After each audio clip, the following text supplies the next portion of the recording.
Deuxième podcast de la semaine. On est vraiment trop productif en ce moment. Deuxième podcast de la semaine, c'est magnifique. Débrief Adesanya Costa, Blachowicz Reyes. Autrement dit, je crois on a eu en cumulé, on a dû avoir 12 minutes de fight Ouais. entre les deux. Deux déroutes. Exactement, deux déroutes. C'était au retour de Fight Island. Et même si on va pas s'attarder sur l'event en général, il faut dire que c'était quand même, comparé à ce qui était prévu, c'était quand même un beau petit event, hein. Oui. Moi j'ai bien aimé, je sais pas ce que vous en pensez, mais moi j'ai trouvé que c'était quand même un beau petit event. On a vu des KO avec le Slovaque là, Ludovic Klein, je crois, qui a Mhm. mis Shen Yung. C'était vraiment, j'ai bien aimé, mais on va devoir parler du sérieux. Du sérieux, et on va tout de suite commencer directement avec Blachowicz Reyes. Messieurs, allez-y. Masterclass. Masterclass. Vraiment, j'étais impressionné. Je pensais pas que Blachowicz pouvait autant s'adapter à un adversaire. Genre changer son game plan, s'adapter autant. Et au final, j'ai eu l'impression de revoir Reyes dans la même difficulté que contre Ozdemir. Sauf qu'en face, le mec frappe beaucoup plus fort et à un moment, il tombe, quoi. Ouais, J'ai l'impression de voir la même chose, un mec qui a envoyé des body kicks de temps en temps, qui a beaucoup envoyé de leg kicks, qui, qui rushait pas, qui, contrairement à John Jones, n'avait pas de problème face au boxeur pur. Et bah, à ce moment-là, Reyes, il a plus d'armes, en fait. Parce qu'il est beau de parler, ouais, footballeur américain, athlétisme et tout, mais hier, il n'y avait rien. totalement. Puis moi, ce qui m'a le plus marqué, c'est les body kicks de Blachowicz qui a, comme tu disais en off, très probablement cassé une côte de Reyes. Ouais, je pense. Parce qu'au bout du deuxième, il était rouge et à la fin du premier round, tu voyais que ça saignait limite, c'était horrible. Exactement. Lionel, un petit mot. Ouais, moi je trouve que sans minimiser aucunement la performance de Blachowicz, qui a vraiment qui avait le game plan parfait, qui s'est pas déconcentré, qui est pas rentré dans la bagarre, c'était vraiment nickel. Je trouve que Reyes a un peu déjoué quand même. C'est-à-dire, j'ai pas vu le même Reyes que contre Jones. Alors, est-ce qu'il était fatigué? Est-ce qu'il était mal conseillé? Moi, je me demande si l'émotion de l'event ne l'a pas un peu rattrapé. Est-ce que contre Jones, vu il était underdog, il avait rien à perdre, il y est allé, et en plus il a bénéficié ce soir-là d'un Jones qui était un peu démotivé, qui n'était pas un grand Jones, et là, hier soir, je ne l'ai pas reconnu. Il n'a pas osé engager, il était timoré, et dès qu'il a essayé un peu d'y aller, alors que normalement il est techniquement bien supérieur à Blachowicz, il n'a pas réussi. Il n'a pas réussi, je ne sais pas. Je suis d'accord, enfin, ça m'a fait penser à ce qu'a vécu Gustafsson après son premier combat contre Jones. Ouais, Contre exactement, Jones, exactement, ouais, Jones tout à fait d'accord. underdog, masterclass, ça Absolument. montre limite que c'est au niveau. Et derrière, le mec, Ah, il a pris Rumble, il s'est fait sécher chez lui. Et là, mais, c'était pareil. ouais, mais est-ce que tu ne crois pas du coup, il a beaucoup parlé Reyes aussi. Est-ce qu'il s'est pas vu un peu trop beau aussi à dire j'ai réussi à faire jeu égal avec John Jones. Dans sa tête, il était déjà champion, j'ai l'impression. Exact. Et People's Champ, tout ça. Et le Absolument. problème, c'est qu'il est arrivé face à Yann en se disant que la seule force de Yann, c'était frapper fort avec ses poings, sa droite. Exactement. Ouais, absolument. Alors que Blagovic, il a montré qu'il savait faire des combinaisons. Blagovic, il a montré qu'il avait des leg kicks, des body kicks. Et au final, Blagovic, limite, son combat contre Jacare, il était plus difficile que celui d'hier.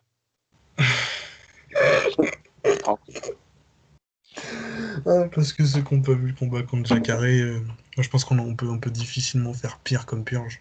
Ouais. Ah, c'était insupportable ce combat. C'était.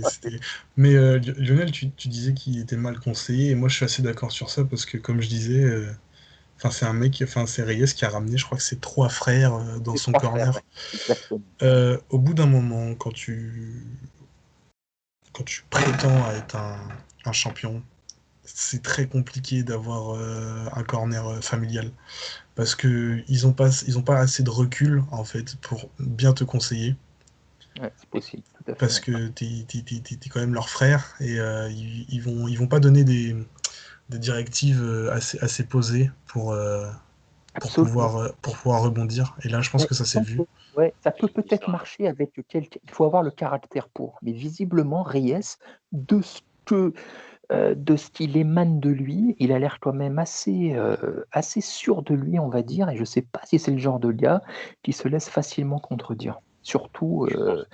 vis-à-vis de ses frères. Donc c'est vrai qu'il lui faudrait peut-être quelqu'un qui le serre un peu plus. C'est un très gros problème, ça. Je comprends pas comment, à un certain niveau, on peut avoir un corner comme ça. C'est comme en boxe, Wilder, c'est honteux d'avoir un corner aussi faible quand tu arrives à un tel niveau, en fait.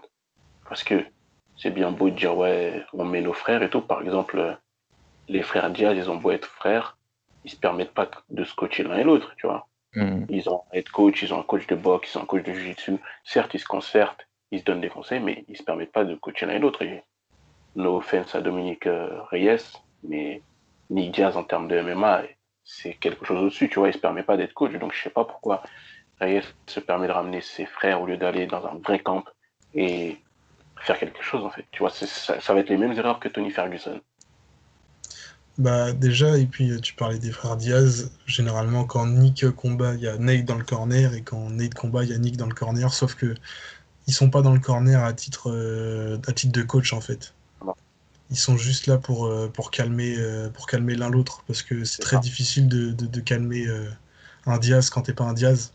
Parce que derrière tu vois Cron Gracie, tu vois Richard Perez, c'est des noms qui claquent, tu vois ce que je veux dire, c'est des noms dans ce sport.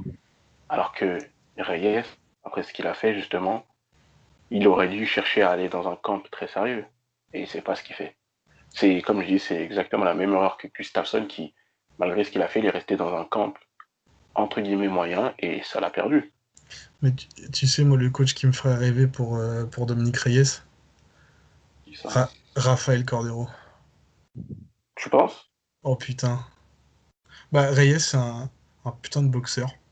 Il a une Hum. gauche du futur. Ça, surtout quand il contre. Quand il te prend sur contre avec sa gauche, elle Une touche, tu gauche tombes. du futur en head coach, tu mets Rafael Cordero. Oh là là là là, ça peut être. Moi, je pense personnellement que, enfin, pour un boxeur comme Reyes, ce serait le. Hum. Parce Ouais, que Reyes, c'est un mec qui va aller au striking, tu vois. Très rarement, ça va aller au sol. d'accord. Il lui faut un head coach de striking.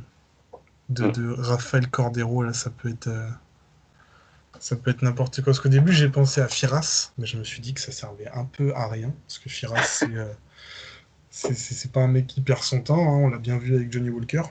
Clairement. Mais Rafael Cordero, je sais pas pourquoi, ça vient de me venir, mais Rafael Cordero sur Reyes, moi je trouverais pas ça stupide de la part D'ailleurs, de en parlant. Reyes. Récemment, il avait pas entraîné Tyson ou je sais pas qui. Si, c'est Tyson. Il entraîne Exact. Tyson là pour son retour. Enfin, si retour il y a. Mais c'est Cordero qui a pris les pads Hum. pour Tyson.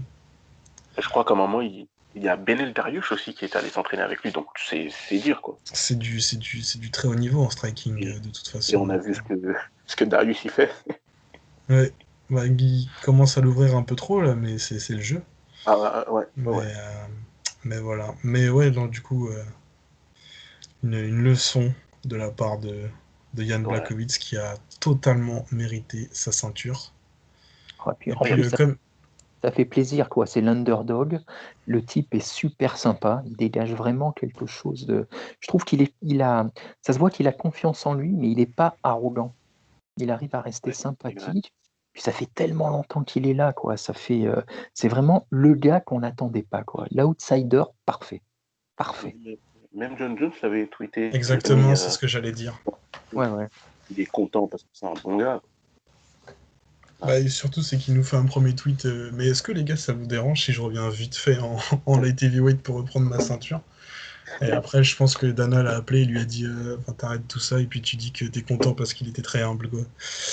Non, Mais, ouais, très très content pour Blachowicz. Et puis c'est ça m'a permis de voir ma reine Johanna Jedrzejczyk d'être contente, donc du coup, Ouais, ça me va j'ai vu aussi. ça. Elle était extatique, hein. Ah, ça m'a fait plaisir du coup. J'ai en l'impression vrai, qu'elle est plus contente que Blachowicz lui-même. Ouais, clairement. Mais quand on regarde Blachowicz, d'où il vient, enfin le mec il a trimé, hein. Il est venu, il a mangé des défaites, Enfin, il s'est Ouais, pris une ouais, fessée par Corey Anderson. Mais Il il s'est était pris une pas en fessée 2-5, par il était pas en 2-5 à son enfin quand plus 4. au début ses débuts. Ouais, Il y a absolument. moyen. Si, Il il est en fait 2-4, même deux. parce qu'il commence. Si je me souviens bien, il commence, il gagne contre Latifi, il enchaîne Anderson et Manoa, il se fait prendre une fessée. Après, il a une victoire, et derrière, il se fait battre par Gustafsson, Ouais. et Cummings ou je sais pas qui font un boucher là qui l'a battu. Et justement, derrière, il a retourné tout ça. Je crois qu'à un moment, Canonnier, c'est sûr qu'il a battu Canonnier à un il a moment. battu Cannonier justement. Et ensuite, rematch contre Manoa, où ils font une guerre. Il gagne en plus. Une guerre qui gagne. Après, Ensuite, il soumet Krylov.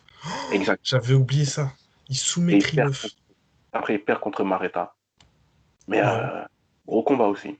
Et après, il fait recoll de Souza Carré, et après, il gagne contre Corey Anderson et ensuite, il bat Reyes et il prend la ceinture. Ah, c'est une belle carrière. Et 37 ans quand même, hein.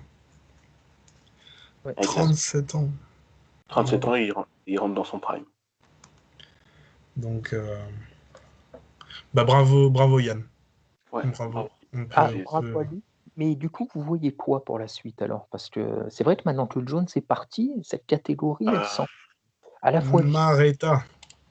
personnellement, le gagnant de Maretta, Glover. Donc Mareta. a priori, ouais, je pense aussi. Mareta, c'est Et bon, là. D'un moment. Maretta, Glover. Après, voilà, il prend un des deux et on n'en parle plus. Et le perdant de ce combat-là, il prendra Dominique Reyes. Exact. Et puis le prochain combat de Prochaska, il faudrait qu'il soit booké lui aussi là, si ça gérait. Je pense que Ah, s'il fait encore une victoire, il y a moyen qu'on lui envoie Anthony Smith à lui. Hein. Prochaska? Ouais, encore une victoire. Ça va être un putain de. Mais non, mais Prochaska il est au-dessus de Smith hein, dans les Oui, rankings. oui. Et puis ça ferait Ok, pas mais sens après, que moi tu vois à la ah, limite je mets le prochain combat d'Anthony Smith, je le mets contre Ryan Spann en début de préliminaire et puis salut, tu vois. C'est ben, bon. normalement, il y a Johnny Walker qui a call out Smith. ouais. Par contre, il va pas Ah. lui laisser lui. Hein. Eh, tu sais quoi? Et je suis même pas sûr. En Je vrai, suis même pas sûr. il y a trop de différences de skills. Parce que, attends, Smith, autant je suis pas fan du type, mais pour le battre, faut avoir des skills quand même. Tu peux pas te permettre d'aller contre lui et penser que tu vas frapper comme un débile et le mettre KO. C'est pas possible. Oui, c'est sûr, mais enfin, moi je sais pas. Smith, il me fait beaucoup trop peur depuis ses dernières sorties. C'est à l'apparence d'un Woodley, Je d'un suis mec qui a assez d'accord. plus On a envie l'impression qu'il d'être là. y a un truc qui s'est cassé chez Smith. Ouais, tout à fait d'accord. Ouais. C'est les Lawler, les Woodley, les Smith. Après, Ouais. Smith, ça fait longtemps qu'il combat quand même. Hein, donc, ouais. Ouais, ça fait longtemps, mais enfin, c'est quand même un mec. C'était un putain de gros nom avant, tu vois. Enfin, quand tu disais Lionheart, toi, t'avais peur avant de rentrer dans l'octogone. Et là, maintenant, bah, tu rigoles, quoi. Il a plus de 40 combats pro, quoi, quand même. Tu rigoles. Mais, Oui, il a 50 combats pro, pratiquement. Donc, à un moment, voilà. Ça me fait c'est mal au cœur. dommage. Mais du coup, là, on va parler d'un mec qui a 2 fois plus de victoires que Nad Combat Ouais. Anthony Smith. On va parler de Israël Adesanya qui vient de fêter sa 100e victoire, que ce soit en boxe, en MMA ou en kickboxing. Et c'est assez flippant, du coup. Ce qu'il a fait hier, c'est énorme. 100 C'est, victoires. ouais. Hier, Et la 100e, c'était n'importe quoi. j'avais l'impression de revoir son combat contre Whittaker, en fait. Alors que Whittaker a été Ouais, bien moins ridicule que Paulo Costa, quoi. clairement. Et Whittaker, il était bien moins ridicule. On sait qu'à mentalement, c'était pas le même. Pour le Costa, il n'y a aucune excuse. Pour le Costa, il est arrivé, il a parlé, il a pris une fessée. Ouais, moi, c'est ce qui m'a le plus fait chier, en fait, c'est qu'il ait beaucoup trop parlé, et même y compris dans la cage. Exact. Il Il a prenait des trop leg kicks, parlé. il a pas de check. Et tu voyais que les leg kicks, tu voyais la marque directe. Et à Adesanya, je sais pas si tu te rappelles, les leg kicks que Benson Henderson il mettait avant sur le mollet, les calf kicks, il a raté. C'est Mais, les kicks de raclure, là. ah, mais tu te raclure, mais putain, c'est les kicks les plus durs à check, déjà. Les C'est plus durs à pratiquement check, et puis c'est ceux qui font le plus mal. Hein. exact. Ah bon, après, quand tu te fais check, il y a moyen que tu te casses le pied, tu vois. Mais Oui, il, en- mais il en c'était empêche plus, tellement hein. précis, en fait. C'était tellement précis. Bah, à un moment, il en a rentré une vingtaine. Genre, au Ouais. deuxième round, il y avait écrit 20 Ouais, 20 parce leg que déjà, kicks. le premier round, je crois qu'il en rentre 15. Ouais, 15. facilement. Et, Facilement. et tu vois la marque sur le mollet de Costa ou derrière le genou. Enfin, et il n'a pas cherché à les défendre une fois. Et Costa, ce qui est Inexistant. ridicule, ouais, ce qui est ridicule dans son combat hier, c'est que, comme je disais par rapport à Whittaker, il a essayé de faire son combat, mettre la pression, même si il mettait la pression, pas comme à son habitude, il était menton en l'air, j'avais l'impression de voir Derek Bronson, tu vois. Sauf que hier, Costa, il n'a pas mis la pression. Il n'a rien fait. Non, il a parlé. Les seules fois où il touchait, c'est quand il essayait pas de mettre un, un coup à la tête. Il- C'est les seules fois où ouais, il touchait. quand il a tenté ses body kicks, c'est rentré, bizarrement, tu vois. Body kick, et même à un moment, il enchaîne deux gros leg kicks quand même, au deuxième round. Deux gros leg kicks. Et après, tu sais Et, pas pourquoi, il a pas voulu continuer. il a voulu faire un combat à distance contre Adesanya. C'est le seul qui a fait ça et qui n'a pas été ridicule, en vrai, c'était Anderson Silva. Et il avait 45 ans. Et Après, tu vois, je suis pas sûr que Adesanya, il ait pris la Non, même. je suis non, non, non, d'accord. il n'y avait pas la Clairement, même énergie. Il le ménageait clairement. Bah, c'est son idole, tu vois, donc. Mais tu peux pas te permettre de faire du combat à distance contre les mecs là, tu vois. C'est comme en poids lourd, tu peux pas te permettre de faire du combat à distance, du pur kickboxing contre Overeem, comme tu pourrais pas le faire contre Brad Riddle. Il y a des mecs contre qui tu peux pas te permettre ça. Contre Wonderboy, c'est pareil. Parce qu'il y a un Ouais. certain niveau à ce truc-là. À Bah, l'époque, Lyoto Machida, c'est pareil. Les gens, ils s'amusaient pas à faire du pied-point à distance contre lui. C'est de la bêtise, tu vois. merci monsieur, merci Lyoto. Mais du coup. Enfin, aussi Gastelum. Oui. Et Kelvin, justement, il a pas fait de combat à distance. Il est arrivé. Le premier round, tu vois qu'il il met 2-3 leg kicks. Il reste à distance. Après, par rapport à ça, la technique de boxe de Gastelum, elle est bien au-dessus. La, la boxe anglaise de Gastelum, c'est vraiment sérieux. Donc il s'est servi. Il a mis pas mal de leg kicks. Il avait la menace des takedowns et lui, il a touché. Et justement, je comprends pas comment un mec comme Kelvin, qui n'est même pas un vrai middleweight, parce que c'est un petit gros, faut le dire. C'est un petit gros qui a pas envie de faire de leg. C'est un Et Mexicain, quoi. ouais, clairement, c'est un mec qui veut manger et arriver au combat. Il a réussi à faire un combat plus que correct, il passe à deux droites de prendre la ceinture. Comment ça se fait que des mecs comme Costa ne peuvent pas réfléchir? Enfin, lui aussi, son corner, faut qu'il le change d'ailleurs. ah ouais, Euh... Il est chez Albarracine, hein. Ouais, non, mais je sais pas si tu voyais, mais son corner, normalement, qui dit ouais, ça se passe bien et tout, c'est notre combat. Mais gros, le mec, il est en train de prendre une fessée, t'es en train de lui dire ça se passe bien, c'est pas ce qu'il faut lui dire. C'était bizarre de la part de Albarracine, puisque normalement, quand on connaît Albarracine, enfin, c'est un des coachs les plus respectés dans le monde du MMA. Exact, Donc, exact. c'est Rudo, tout ça. Et là, je sais pas ce qui s'est passé, je sais pas si. bah, est-ce que vous ne pensez pas tout simplement qu'il ne pouvait rien, Albarracine ou pas Albarracine, il pouvait rien faire tout simplement? Parce que moi, je vais me faire un peu l'avocat du diable, hein. J'ai pensé la même chose que vous pour le combat, j'étais pour Adesanya, il y a pas de problème. Mais j'ai vu, depuis hier, Costa se mange une tempête de merde de la part de tout le monde. Alors, principalement parce qu'il a trop parlé. Ça, je suis Ouais. tout à fait d'accord avec vous. Là, il va falloir qu'il apprenne un peu à moins l'ouvrir, quoi, pour son propre bien. Mais sinon, les gens disent: «Ouais, il a rien fait, il a rien fait», mais moi, j'ai surtout l'impression qu'il ne pouvait rien faire, tout Non, simplement. les leg kicks, c'était beaucoup trop. Ah ouais, Bah, non, mais les et je kicks pense qu'il a nocturnes. sous-estimé Adesanya surtout. Il l'a Exact. sous-estimé, il a dû se et je pense que comme tous les adversaires d'Adesanya, tous, Romero compris, quand il est entré au bout de 1 minute et demie, au bout de un demi-round, on va dire, il s'est rendu compte qu'en fait, il n'y arrivait pas, il n'y avait pas de solution. Il n'y avait pas, parce qu'il n'a pas, parce que tu parlais de Gastelum, Gastelum, il a un bagage technique que n'a pas Exact. Costa. Clairement. Costa est quand même très limité, sans rien lui enlever, mais il est quand même, c'est pas un top fighter, et il s'est rendu compte que il restait à mi-distance, il se faisait découper. Mais dès qu'il essayait de rentrer un peu et de clincher Adesanya contre la cage, l'autre, il est tellement vif, agile, rapide et élusif qu'il arrivait, bim, il en mettait une ou deux au visage, et il arrivait à se dégager. Il a un Mais tel footwork, tu peux pas le rattraper.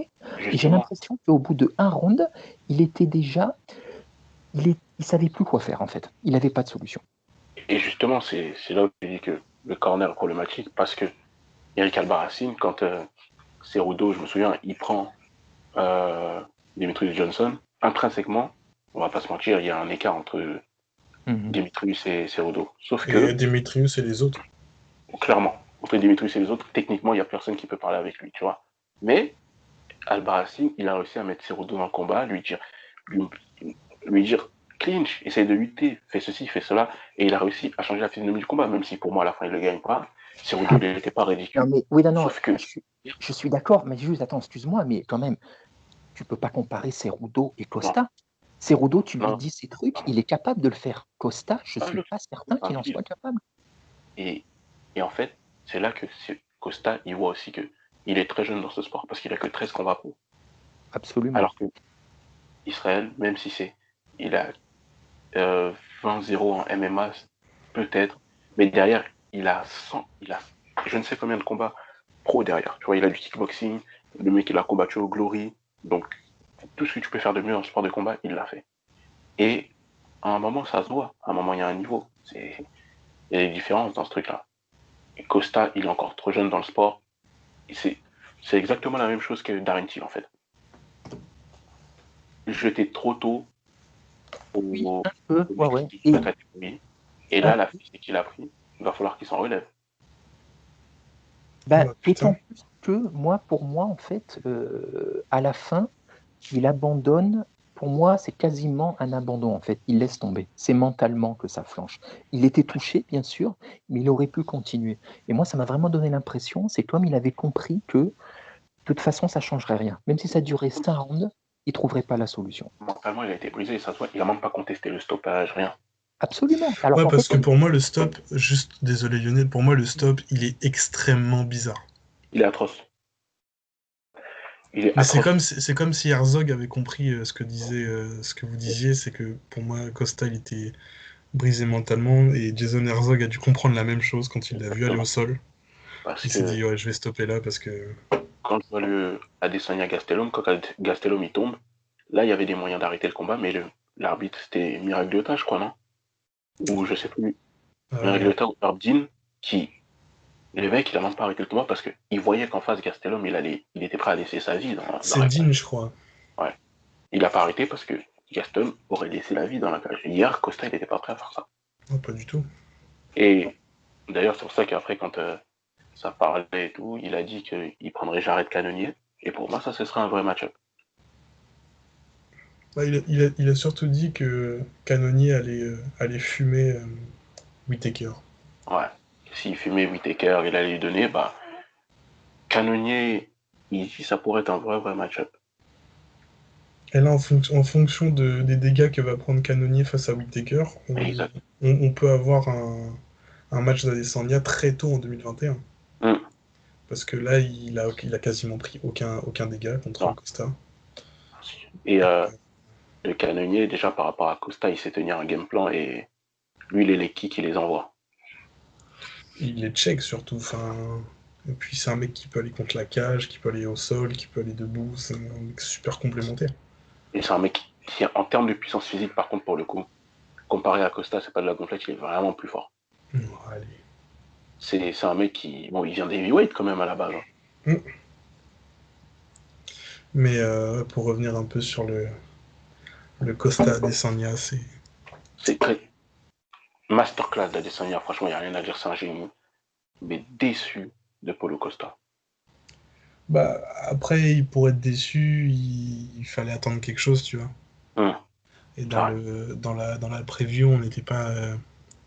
Enfin, moi, je sais que personnellement, j'avais mis Adesanya, mais genre, j'avais quand même Costa, tu vois. J'avais quand même l'infime espoir de me dire, bon, On mettait Adesanya, mais on pensait vraiment que Costa il pouvait faire quelque chose parce que on s'est dit. il avait l'air d'avoir montré qu'il pouvait combattre. Mais là, Bah, rien que la victoire contre Uriah Hall, tu vois, genre il se fait malmener, et au Exact. final il arrive à revenir. Les 3 rounds contre Romero, pas n'importe qui peut les tenir. Hum. Mais ouais, mais c'est vrai que au final, quand tu vois ce qu'il a pris hier, bah, tu te dis que comme c'est exactement ce que Hall il lui a fait, sauf que mentalement, Adesanya il a tenu et physiquement, Il était et aussi, au-dessus.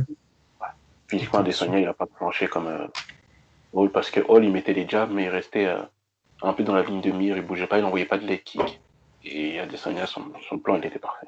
Mais je trouve qu'il a eu raison, Adesanya, parce qu'en conférence, enfin en après, enfin pas avec John Anik, mais plus tard, Hum. quand il avait dit, quand tout le monde l'appelait de Skinny Boy, tu vois. Et il dit, mais Ouais. moi de toute façon je m'en fous, enfin on n'est pas, on n'est pas Mister Olympia, on n'est pas, moi je suis maigre, mais au final, votre pote, bah je l'ai fumé, quoi. Et il Au est même final, pas si skinny que ça en plus. oui, c'est ça. Mais comparé à un Costa, de toute façon, tu le voyais très bien, la différence de gab. L'épaule de Costa faisait tout le Putain. corps tout le corps d'Adesanya, mais Non, mais ça a les rien fait. épaules, les épaules de Costa, ça ne veut rien dire. C'est de la science-fiction. On Mais, dirait un mutant. mais ouais, je Ouais. comprends pas. Le mec, comment un mec hors combat, il est plus lourd que Miocic? Enfin, c'est pas normal, ça. Et il combat de catégorie en dessous, quoi. Ouais. Enfin, 20 C'est en livre léger, c'est quelque chose. enfin, Et, et, et ça aussi, mine de rien, je pense que c'est un élément qui joue beaucoup. il doit tellement cut. Ouais. Moi, je monte en 205 et puis tu ramènerais un vent de fraîcheur sur une Hum. catégorie qui commence à se redévelopper avec bah, justement Blachowicz qui vient de redevenir champion. Donc, non, il faut monter. Exact. Ouais, je suis d'accord. Il faut monter là. De toute Il y a pas façon, d'autre solution. on va voir pour la division maintenant, il y a quoi? Je pense qu'à un moment ou un autre, si Kill il enchaîne une ou deux victoires, bah, il va avoir son match contre Adesanya parce qu'Adesanya c'est ce qu'il veut. Hmm. Et si Adesanya veut, Dana White lui donnera. Donc, Donc, après, par exemple, un Kill Adesanya en termes de match-up, bah, je pense que le match il risquerait d'être ennuyeux par contre. Ouais, c'est possible. oh, ouais. Je pense. Ouais, moi je suis assez d'accord parce que les deux sont assez Ouais, attentistes et il y a moyen qu'il se passe rien en fait pendant 5 rounds. on va se faire chier, hein. Ouais, Ça il y va a nous des faire un remake de Till Wonderboy, on va être énervé. c'est fort possible. Fort possible, ouais. Ouais. Donc, bah, on a fait le tour. Ouais. On a fait le tour. On a essayé de faire un débrief assez rapide, contrairement à la preview et au débrief de Covington Woodley qui ont duré à peu près 1 heure. Ouais, mais de toute façon, qu'est-ce que tu veux dire? Qu'est-ce que vous voulez dire de Voilà, là, il n'y a plus rien à dire, là, de toute façon. Il C'était n'y a plus rien à implacable. dire. Ah, Ça les a deux, été ils ont vite. il n'y a rien à dire. Mais on espère que ça vous aura plu, que le podcast va vous plaire, et puis on vous souhaite bah, une bonne semaine, parce que c'est Mm. lundi. Et qui... Après, il n'y aura pas de podcast sur Non, Allman. je pense que Aldana Holm, on va s'en passer, parce que bah, il y a encore moins à dire que là. Il Donc y a une carte, elle est désastreuse. ça va être compliqué. Si jamais vous avez besoin d'une vie sociale, c'est samedi soir qu'il faut sortir et pas regarder l'UFC. Vraiment, la carte, elle est désastreuse. Écarté. Bon, messieurs, je vous dis à une prochaine et puis on se retrouve très vite À pour très bien. pour de nouveaux podcasts. Avec plaisir. Merci. Bonsoir.